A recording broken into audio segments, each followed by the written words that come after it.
Hello everyone. आज का ये जो वीडियो है इसमें दो टॉपिक के ऊपर है। एक तो AIB park MC Singla case के ऊपर रिसेंट अपडेट्स जो भी दिए हैं, क्लैरिफिकेशन जो भी दिए हैं, और उसके बाद एआईबीआरएफ रिसेंट जो डेवलपमेंट हो रहा है उसके ऊपर एआईबीआरएफ ने भी एक सर्कुलर इशू किया है। ये दोनों के ऊपर आज का वीडियो में हम डिस्कस करेंगे। इसका पहले कि हम वीडियो शुरू करें, अगर आप अभी तक हमारा चैनल को सब्सक्राइब नहीं किया है तो प्लीज़ सब्सक्राइब कर दीजिएगा, ताकि आगे हम जो भी वीडियो बनाएंगे उसका जानकारी आपको मिलते रहेगा। चलिए शुरू करते हैं आज का वीडियो। ये देखिए एआईबी पार्क का circular dated April 12, 2026। Subject update on MC Singla case for pension updation pending before the honourable supreme court. इसके ऊपर सेवाराम जी से जो इन्फॉर्मेशन मिस्टर के बी आचार्य जी को मिला वो चलिए देख लेते हैं क्या है।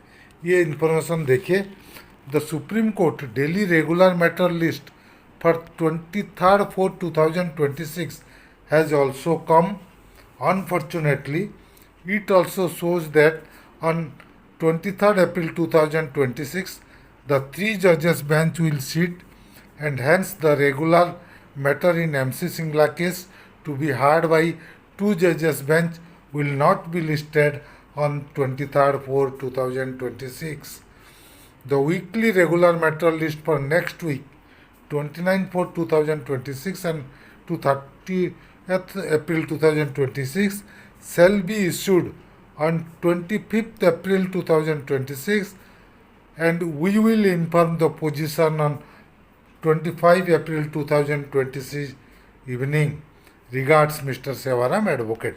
ये मैसेज दिए थे के बी आचार्य जी को कि 23 तारीख को हमारा आज का डेट में हमारा लिस्ट नहीं था, हमारा सुनवाई नहीं हुआ, हमको वेट करना पड़ेगा नेक्स्ट वीकली लिस्ट के लिए, और नेक्स्ट डेली जो होगा 29 और 30 को हियरिंग होगा, तब हम एक्सपेक्ट कर सकते हैं हमारा हियरिंग का डेट आए। और नेक्स्ट जो बहुत जगह में लगता है समर वैकेशन मई में होगा, लेकिन सुप्रीम कोर्ट का समर वैकेशन जून 1 से शुरू करके जुलाई 12 तक है। तो मई महीना हमको पूरा अवेलेबल है हियरिंग के लिए अप्रैल के बाद। तो देखते हैं कोई उसी बीच में कब ना कहीं हमारा हियरिंग हो जाएगा। पार्ट हियरिंग हो चुका है, आगे भी हियरिंग हो जाएगा, अगर कोई इम्पोर्टेंट केस फिर बीच में नहीं लटका दिए तो।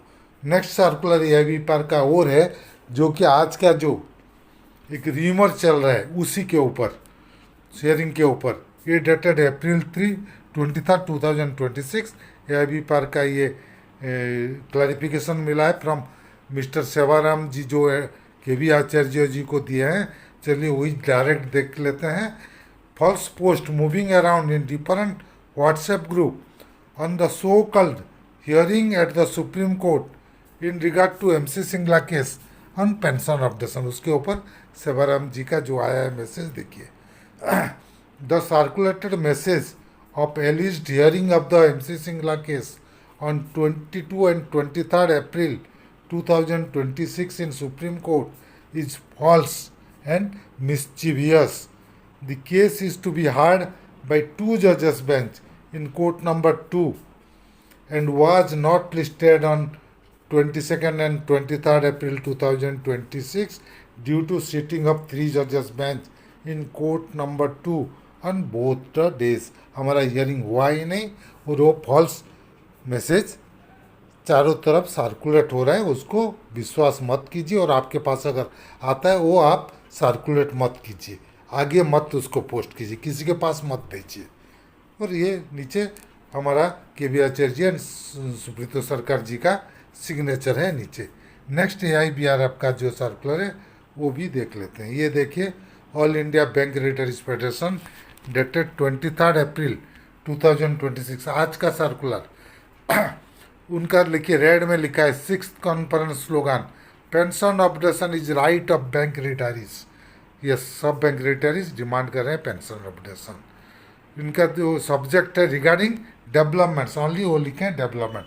तो चलिए रिसेंट डेवलपमेंट क्या है उसके ऊपर ये सर्कुलर इशू किया है, तो चलिए देख लेते हैं क्या है।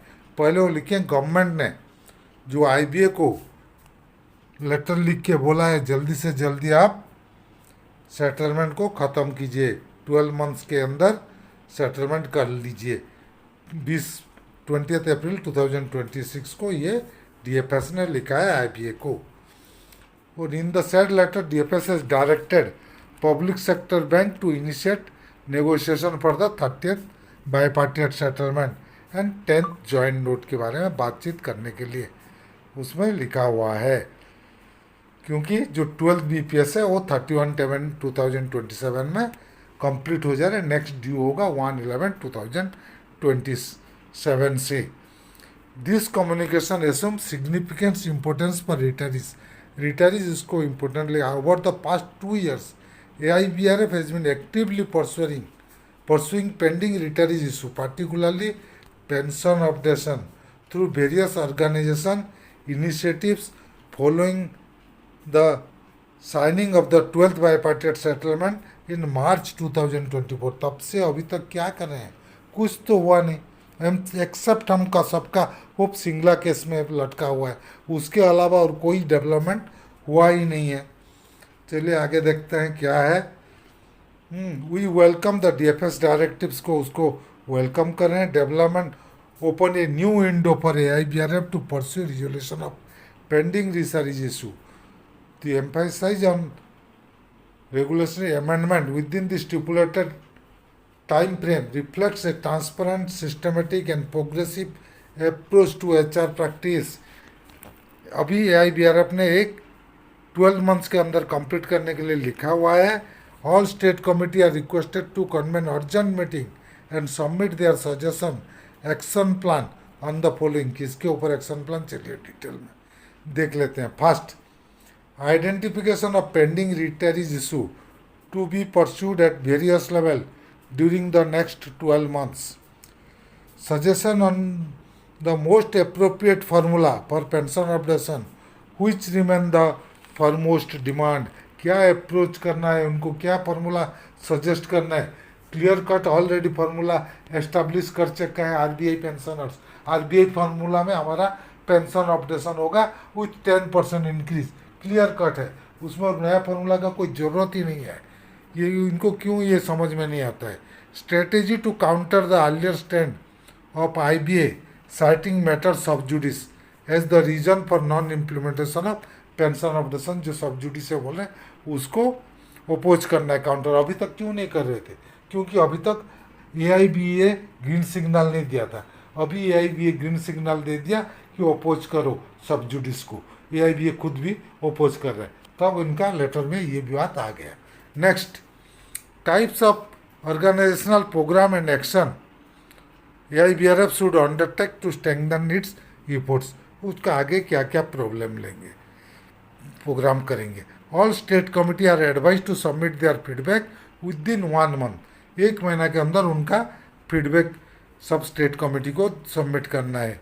A meeting of the office bearer committee of AIBRF will be convened thereafter to finalize the action plan। 1 महीने जब सबमिट करेंगे उसके बाद वो आगे क्या करना है फाइनलाइज करने के लिए मीटिंग करेंगे। तो मैं सजेस्ट करूँगा ऑल स्टेट कमिटीज़ को पेंशन अपडेशन में दूसरा कोई फार्मूला है नहीं, आरबीआई फार्मूला में पेंशन अपडेशन हमारा होता है। दूसरा कोई करके अननेसेसरी झमेला क्रिएट करना नहीं है। ऑलरेडी स्टेबिलाइज्ड एक फार्मूला है, आरबीआई पेंशन अपडेशन हो चुका है, उसी फार्मूला में हमारा पेंशन अपडेशन होना चाहिए। और आप लोगों को, मैं व्यूअर्स को बोल रहा हूँ, उनको आपको क्या लग रहा है आरबीआई फार्मूला में होना चाहिए कि नहीं। अगर आपको लगता है आरबीआई फार्मूला में होना चाहिए तो कमेंट सेक्शन में ज़रूर लिखिएगा कि pension updation should be on RBI formula.